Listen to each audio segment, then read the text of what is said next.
Dinamika perpolitikan nasional diwarnai oleh kegaduhan akibat munculnya usulan penundaan pemilu 2024. Suara pengusulan itu bermunculan secara sistematis, mulai dari jajaran menteri, pimpinan partai politik, dan juga pihak-pihak tertentu yang ikut mendukung secara sporadis. Seolah seperti ada yang mengorkestrasi operasi politik ini. Jika memang anggaran yang menjadi alasan, kemarin KPU telah mengusulkan anggaran 86,2 triliun rupiah untuk penyelenggaraan pemilu serentak 2024. Untuk penundaan pemilu ini, mayoritas yang menolak itu bisa dikatakan mix up. Tidak hanya mereka yang mengkritik pemerintahan selama ini atau berada di luar pemerintahan dan so-called disebut oposisi, ya, tetapi justru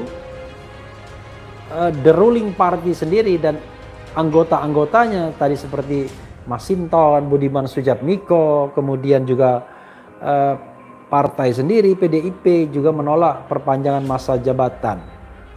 Juga anggota dari partai politik Nasdem dan Nasdem itu sendiri.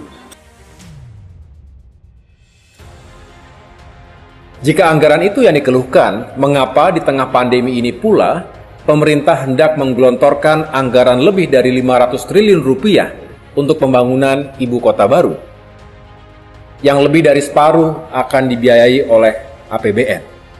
Bagaimana mungkin agenda pembangunan yang tiba-tiba muncul di tengah kondisi ekonomi yang sedang tidak baik-baik saja ini mendorong kita untuk mengubah aturan konstitusi yang notabene merupakan amanah gerakan reformasi? Tuntutan utama reformasi 1998 adalah dilakukannya pembatasan masa kepresidenan, yaitu 5 tahun, dan hanya bisa dipilih maksimal 2 kali pada jabatan yang sama.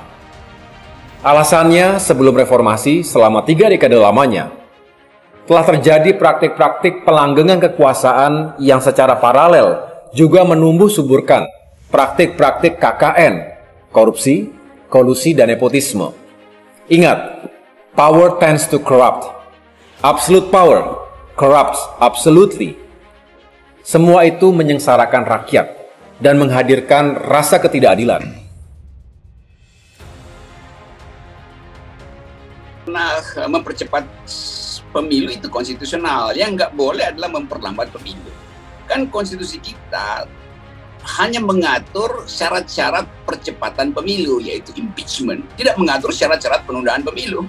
Kan nggak bisa memang pemilu itu ditunda untuk kepentingan perpanjangan kekuasaan. Yang boleh diatur adalah memperpendek siklus kekuasaan melalui impeachment. Menuntut agar supaya pembatalan itu dipastikan sejak awal bila ingin mencegah people power. Tapi kalau nggak mau, ya udah kita masuk dalam people power. Pertama, kita harus memahami bahwa kepuasan itu tidak boleh disandingkan dan dibandingkan dengan keinginan untuk menabrak atau menabrak konstitusi. Sekalipun misalnya 100% rakyat Indonesia puas dengan kinerja Jokowi, itu tidak boleh dijadikan alasan untuk memperpanjang masa jabatan atau menunda pemilu. Kenapa begitu? Karena kita harus pahami bahwa yang namanya politik, ketatanegaraan itu sebelumnya sudah diset terlebih dulu dengan aturan. Aturan itulah yang menentukan seseorang boleh berapa kali menjabat dan berapa lama dia menjabat.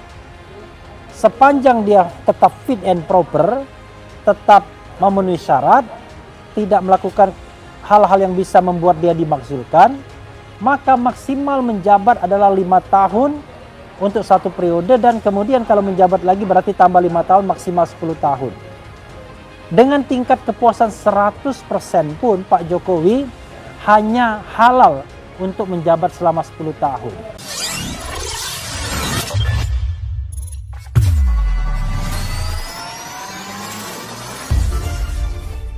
Partai Demokrat menilai, wacana perpanjangan kekuasaan yang terus digaungkan mencerminkan ketakutan pemerintah menghadapi pergantian kekuasaan pada pemilu 2024.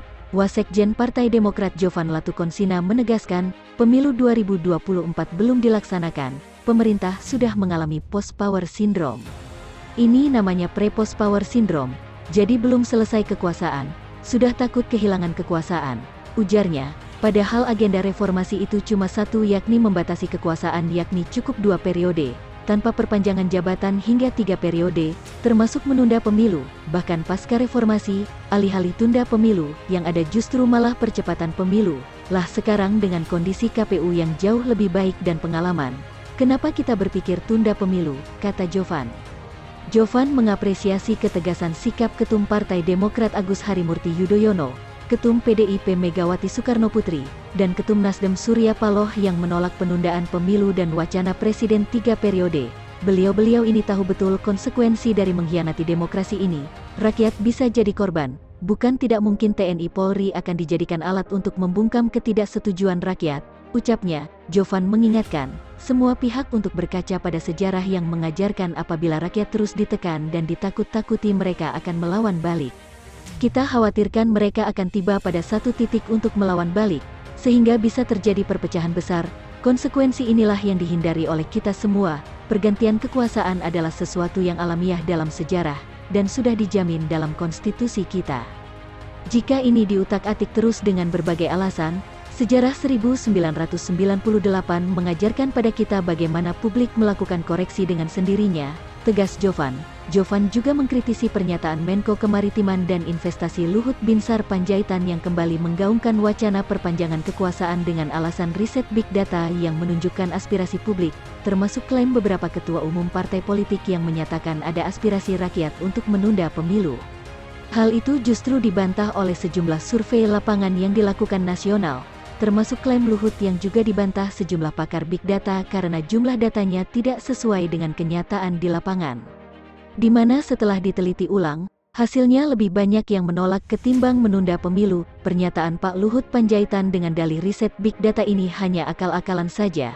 Ini adalah skenario lanjutan dari upaya melanggengkan kekuasaan, yang ujungnya akan mengkhianati amanat reformasi, ucapnya. Jovan menyebut, sebelumnya skenario 3 periode dan perpanjangan jabatan telah gagal dan kini dilanjutkan dengan skenario tunda pemilu. Melihat wacana tunda pemilu ini, Jovan menilai, kemungkinan besar akan gagal. Skenario lain yang mungkin dilakukan adalah memaksakan amandemen UUD 45 dengan memanfaatkan kekuatan partai koalisi yang dominan di DPR RI maupun di MPR RI. Alternatif lain adalah menggembosi KPU dengan tidak mencairkan anggaran pemilu 2024, karena sampai sekarang pembahasan anggaran pemilu masih deadlock. Skenario paling akhir, bukan tidak mungkin, pemerintah nekat mengeluarkan dekret presiden dengan berbagai alasan, seolah-olah kehendak rakyat berdasarkan survei abal-abal, alasan ekonomi yang belum pulih, alasan COVID-19 yang belum terkendali, dan bahkan alasan perang Rusia-Ukraina yang nun jauh di sana, ujarnya. Dengan kata lain, sambung Jovan, ada indikasi penguasa akan melakukan segala macam cara untuk mencapai tujuan melanggengkan kekuasaan, tanpa peduli bahwa semua rencana ini merupakan permufakatan jahat untuk mengkhianati amanat reformasi. Secara akal sehat dan hati nurani, ada beberapa kemungkinan alasan tunda pemilu. Pertama, pemerintah sudah dicekam ketakutan kehilangan kekuasaan bahkan sebelum kekuasaan berganti. Para pakar psikologi politik dan para sejarawan perlu juga berbicara tentang hal ini, katanya. Kedua, pemerintah ketakutan rencana pemindahan ibu kota negara, IKN, yang baru bakal gagal total, baik karena faktor ketidakpastian ekonomi serta kurangnya waktu. Kalau proyek ini gagal, tentu proyek IKN akan dikenang sebagai aib dari manajemen pemerintah yang serampangan. Baru saja kita membaca SoftBank Group Corp membatalkan rencana investasinya bagi IKN. Pada Jumat lalu, sebelumnya pemerintah mengklaim SoftBank berkomitmen berinvestasi antara $30 Amerika Serikat minus 40 miliar.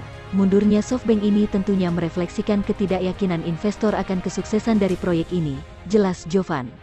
Ovan menyarankan, para pakar ekonomi dan investasi harus berani mengatakan dengan sebenarnya, berdasarkan akal sehat dan hati nurani, apakah rencana IKN ini memang layak dilakukan sekarang atau tidak. Demokrat setuju IKN pindah dari Jakarta ke Kalimantan, tapi Demokrat tidak setuju jika dilakukan saat ini juga, ketika dana yang ada harusnya diprioritaskan untuk pemulihan ekonomi dan penanganan COVID-19.